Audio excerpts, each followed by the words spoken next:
Welcome back. You're still watching The Globe. The Democratic Republic of Congo's president has pardoned at least 24 men convicted of plotting the 2001 assassination of the then leader Laurent Kabila.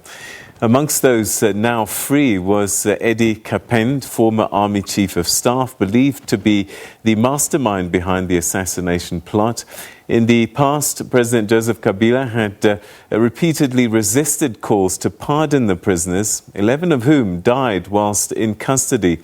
Laurent Kabila's death further scarred a country with a dark history of political assassinations, including the 1961 killing of its first post-independence Prime Minister, Patrice Lumumba, by secessionist rebels with the support of Belgian officials. African Affairs Analyst Nixon Katembo is on the line to share some insights on this story. He's in Johannesburg. Nixon, always good to talk to you. Thanks so much indeed for joining us. How significant are these pardons and how will they be received by the general population, do you think? Well, this pardon is very significant. I should mention that Eddy Kapend has walked out of prison. He is now a free man. And I think it underscores the need for further investigation into the death of former President Laurent Kabila and the understanding the real reasons and the mastermind of the killing of the former president. I should mention, Peter, that the populations in the DRC have well received the release of Eddy Kapend, and they think that maybe it will finally find a closure to who was behind the killing of Laurent Kabila. Why do you think Joseph Kabila was so resistant to calls for these releases? Well, I think he was so resistant due to some political interest and power interest, which would have actually, if there was an open and a credible investigation, he would have been implicated according to the military sources that we got at the time. You would recall, Peter, that in the first trial of the 24 men, including those around the former president, the court did not find anything. In fact, they exonerated the soldiers that were released today, that they don't see any link of them being behind the assassination of the president. However, even if the case went to the appeal court, until the appeal court agreed with the lower court that these are not the real people who were behind the assassination. Rather, the state should begin a new investigation in trying to understand what really happened.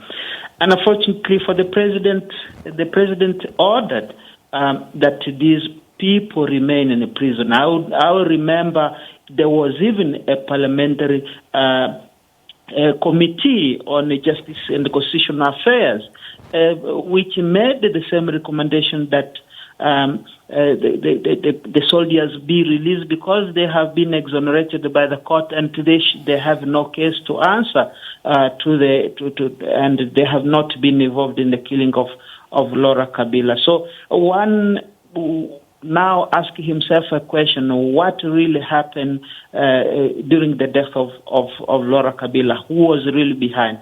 That is the question that is still to be answered. And I think the former president, Joseph Kabila, will have a lot of explanation in case there is a need for reopening investigation to the death of former president. All right, that's an interesting statement, because there has been speculation for a long time that perhaps he knows a lot more than he's let on with regards to the death of Laurent Kabila. Is there any evidence or understanding of what might have happened to Laurent Kabila and at whose hands? Well, it happens when Joseph Kabila was on the front in around Kisangani, and the RCD Goma at the time, which was being led by some Rwandan forces and allies of President Paul Kagame at the time, were closing in on Kisangani, and you would recall that Zimbabwe and Namibia, Angola have gotten involved in that conflict. So at the time, even Joseph Kabila himself was caught in the war, but by chance he was actually rescued and ran to Zambia, where he then was taken by military of the DRC to go back into the safer side of Lubumbashi. And this is when there were discussions that he had met with James Kabarebe, who was the former chief of defense of the DRC at that time, and who was chased by when Kabila asked for the Rwandan forces who had helped him to go back to the country. And this when the plan to kill the former president was hatched. So these are theoretical questions that need to be answered and trying to make a proper investigation and understanding really what happened. But there has been discussions within the military intelligence circle that Kabila himself, the son, was involved in the killing of the father. And I would recall that the Minister of Justice at the time, including the Minister of Foreign Affairs, here I'm talking about Mwenze Kongolo and Abdoulaye Rodia, were really opposed to Joseph Kabila becoming the president. But however, he was convinced otherwise by some of the military high-ranking officials who were saying that, no, we need to have him to become the president. So that brought much tension in the political establishment at the time to why the younger son, Joseph Kabila, would become the president, whereas there were senior people who could have taken the mantle of leadership at the time.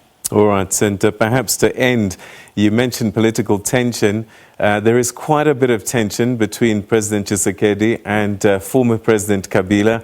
These pardons are not going to help that situation, in fact, likely to cause even more tension. Well, these pardons are perhaps meant to sort of settle some political score on the part of President Felix Tshisekedi to say that, look, I've been preaching what they call in French l'état de droit, a state of laws, law and order. That's what he has been preaching, and I think that comes at the backdrop of that approach within the current political maneuvering that is happening in the DRC. Whether it is going to cause a significant tensions, I don't think so, because already tensions are there. Already the divorce has been declared. Already Kabila and Tshisekedi have parted ways. So it's just a continuation of what really has been happening already in that country. Okay, Nixon, mon frère, merci beaucoup. Thank you so much indeed for your time. Thank you for having me. All right, we're going to leave that there. We'll have a lot more for you still to come, but first